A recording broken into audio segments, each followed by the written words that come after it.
There's a voice in your head, isn't there? That cold, relentless whisper that tells you every mistake is final, that the cracks in your soul make you unworthy. It reminds you of every failure, every shortcoming, every time you fell short. You hear it when you wake up, echoing through the silence of your nights. It convinces you that you're broken, that healing isn't meant for someone like you. But let me tell you something.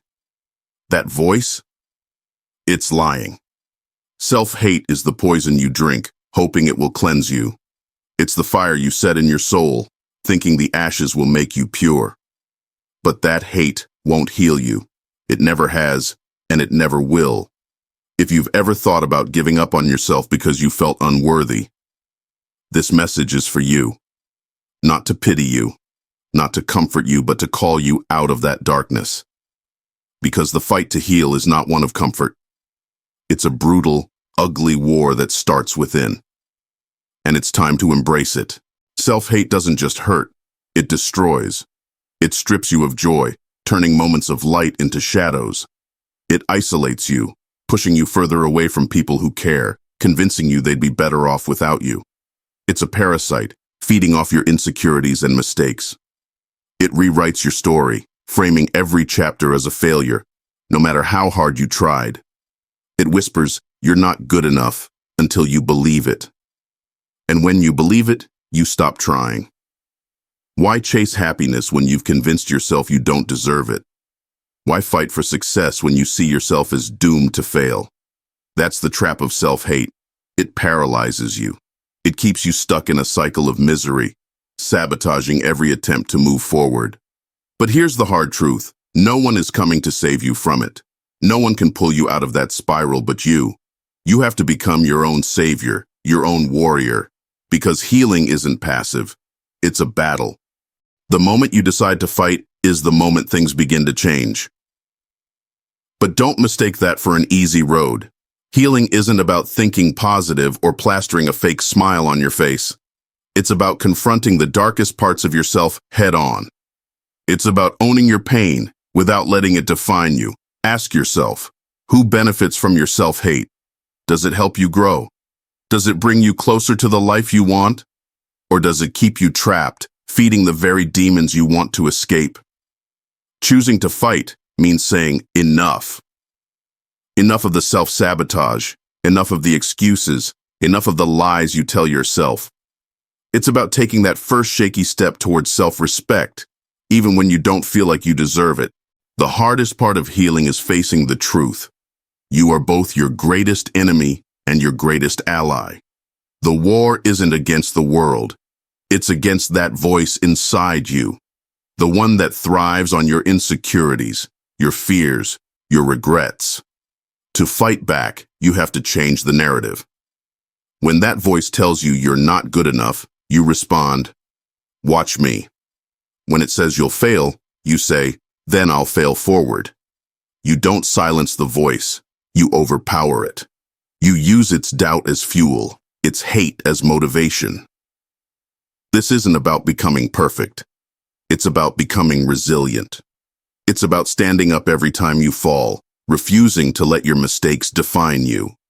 It's about proving to yourself that you're stronger than the darkness within you. Hating yourself often comes from a fear of vulnerability. You hide your pain, your fears, your flaws, thinking it makes you weak. But vulnerability isn't weakness. It's courage. It's the strength to say, "I'm not okay, but I'm trying." When you embrace vulnerability, you take the first step toward healing. You stop pretending to be invincible and start being real. And in that honesty, you find power. Because the real you, the one who's been hurt, who's made mistakes, who's still standing, is far stronger than the facade you've been hiding behind. Self-compassion isn't about letting yourself off the hook. It's about recognizing that you're human, that you're allowed to mess up, to feel pain, to struggle. It's about treating yourself with the same kindness you'd show a friend. Think about it. If someone you cared about came to you with the same struggles, would you tell them they're worthless? Or would you remind them of their worth, encourage them to keep going? Why should you treat yourself any differently? Self-compassion is the antidote to self-hate. It's not easy, and it won't feel natural at first. But every time you choose kindness over criticism, you take a step toward healing. Healing is a fight, and it's not a fair one. You'll face setbacks. You'll have days where the voice of self-hate feels louder than your will to fight. But those are the moments that matter most. Because every time you choose to keep going, you prove to yourself that you're stronger than your pain. This isn't about becoming someone new. It's about reclaiming who you've always been beneath the scars. It's about finding the strength you didn't know you had, the resilience you didn't think was possible. And it's about understanding that the fight never really ends. But that's okay. Because with every battle, you grow stronger. With every victory, no matter how small, you move closer to the life you deserve. Self-hate thrives on deception. It twists the truth, exaggerates your flaws, and blinds you to your strengths. It takes moments of failure and spins them into a story of total inadequacy. But here's the thing. Every word of it is a lie. When you hate yourself, you're not seeing the full picture. You're ignoring the times you've succeeded, the battles you've won, the resilience you've shown. You focus on the bad, magnifying it until it's all you can see. But that's not reality. That's the distortion created by your pain. To fight back, you need to unmask those lies. Challenge them. When your mind tells you you're worthless, ask yourself, where's the evidence?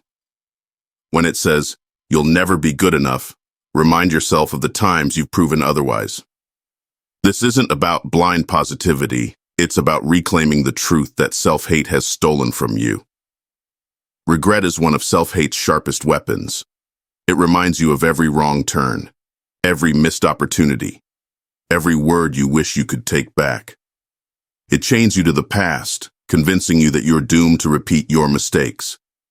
But regret has a purpose. It's a teacher, not a jailer. It's there to guide you, to show you what you can learn and how you can grow. Dwelling on regret won't change the past, but using it will change your future. When you let go of self-hate, you free yourself to see regret for what it really is, a signpost, not a dead end. You start to understand that your mistakes don't define you. It's what you do after them that truly matters. Self-hate robs you of your narrative. It makes you believe you're a victim of your circumstances, powerless to change the course of your life. But that's another lie. You are the author of your story. No matter how many chapters are filled with pain, you have the power to write a different ending. It won't be easy.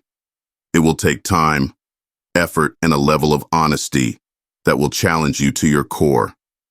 But every moment you spend rewriting your narrative is a step toward freedom. Start small. Rewrite the way you talk to yourself. 2. Replace the harsh words with ones that reflect your growth. Instead of saying, I'm a failure, say, I'm learning. Instead of, I'm broken, say, I'm healing. Over time, these small shifts will build a foundation for a new story, one rooted in resilience, not regret. Fighting self-hate requires mental resilience. This isn't about never feeling pain or doubt. It's about learning to endure them without letting them consume you. Resilience starts with acceptance. Accept that you will have bad days. Accept that the fight to heal will be messy and nonlinear. But also, accept that setbacks don't erase progress. Every time you get back up, no matter how hard you've fallen, you're building resilience. Practice gratitude, not the surface level kind, but the deep, intentional kind. Focus on what you have, not what you lack. Celebrate small victories. Every step forward, no matter how small, is a testament to your strength. Forgiveness is a weapon against self-hate, but it's often misunderstood. Forgiving yourself doesn't mean excusing your mistakes or pretending they didn't happen. It means acknowledging them, learning from them, and letting go of the guilt that keeps you stuck. Start by asking yourself, what would I say to someone else in my position? You'd likely offer them understanding and encouragement. Extend that same grace to yourself. Forgiveness is a process, not a one-time event. It's a practice you return to again and again, each time chipping away at the weight of self-hate. Healing begins with understanding. Take the time to reflect on the roots of your self-hate. Where does it come from? What triggers it? What beliefs have you internalized that keep it alive? This isn't about blaming others or dwelling on the past. It's about gaining clarity. When you understand the origins of your self-hate, you can start to dismantle it. You can challenge the beliefs that no longer serve you and replace them with ones that align with the person you want to become. Journaling can be a powerful tool for this. Write down your thoughts, fears, and doubts. Don't censor yourself. Let it all out. Over time, you'll start to see patterns and gain insights that will guide your healing journey. No one else can fight this battle for you.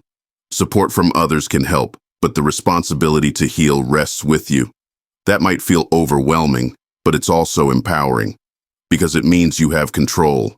You have the power to change your life. Taking responsibility doesn't mean doing it all alone. It means recognizing that your healing is your choice. It's about seeking help when you need it, setting boundaries that protect your progress, and committing to the daily work of self-improvement. Self-hate often comes from unrealistic expectations. You compare yourself to others, measuring your worth by their achievements. But success isn't a one-size-fits-all concept. It's personal, unique to your journey. Redefine what success means to you. Maybe it's not about earning more money or achieving a certain status. Maybe it's about waking up each day and choosing to fight. Maybe it's about finding peace in the chaos. Whatever it is, make sure it aligns with your values, not society's expectations. Healing is not a straight path. You will face obstacles, setbacks, and moments of doubt. But persistence is what separates those who overcome self-hate from those who let it define them. Think of your journey as climbing a mountain. The path is steep, the air is thin, and the summit feels impossibly far. But every step forward, no matter how small, brings you closer. And when you stumble, when the weight feels too heavy, remind yourself of why you started. Persistence isn't about never falling. It's about always getting back up. Your pain is real, and it's valid. But it doesn't have to be meaningless.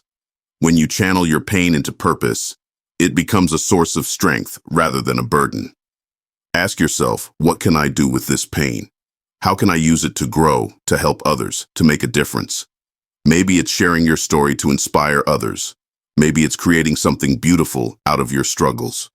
Whatever it is, let your pain fuel your purpose. Healing takes time.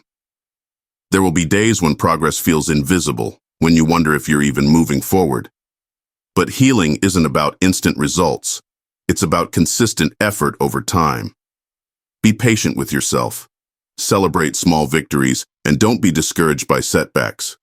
Progress is progress, no matter how slow. Trust the process, and give yourself the grace to grow at your own pace. The people you surround yourself with have a profound impact on your journey. If your environment is filled with negativity, it will fuel your self-hate.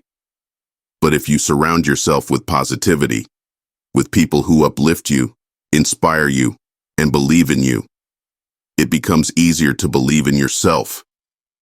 This doesn't mean cutting everyone out of your life. It means setting boundaries and prioritizing relationships that support your growth. Seek out communities that align with your values and remind you of your worth. The fight to heal isn't just about survival, it's about transformation. It's about becoming the person you were always meant to be, strong, resilient, and unapologetically yourself. You don't have to wait for self-hate to disappear before you start living. Start now. Take the first step, no matter how small, and keep moving forward. Every battle you win, every lie you overcome, every moment you choose self-love over self-hate, it all adds up. You are not your pain. You are not your mistakes. You are a warrior, and the fight you're in is proof of your strength. So embrace it. Embrace the fight, and show yourself what you're capable of. The world doesn't need a perfect you. It needs the real you. And the real you is worth fighting for. The reward isn't a perfect life. It's freedom. Freedom from the chains of self-hate. Freedom to pursue your dreams without the weight of self-doubt. Freedom to love yourself, not in spite of your flaws, but because of them. When you embrace the fight, You prove to yourself that you're worth it, that your past doesn't define you, your mistakes don't diminish you, and your pain doesn't own you. You reclaim your power one step at a time. So here's the truth. Hating yourself won't heal you. It never has, and it never will. But the fight to heal? That's worth everything. The choice is yours. You can stay in the darkness, feeding the voice that says you're not enough. Or you can rise, embrace the fight, and take back your life. It won't be easy, it won't be quick, but it will be worth it. And every time you choose to fight, you remind yourself of a truth that self-hate will never let you see. You are stronger than you think, you are more resilient than you know, and you are worth fighting for.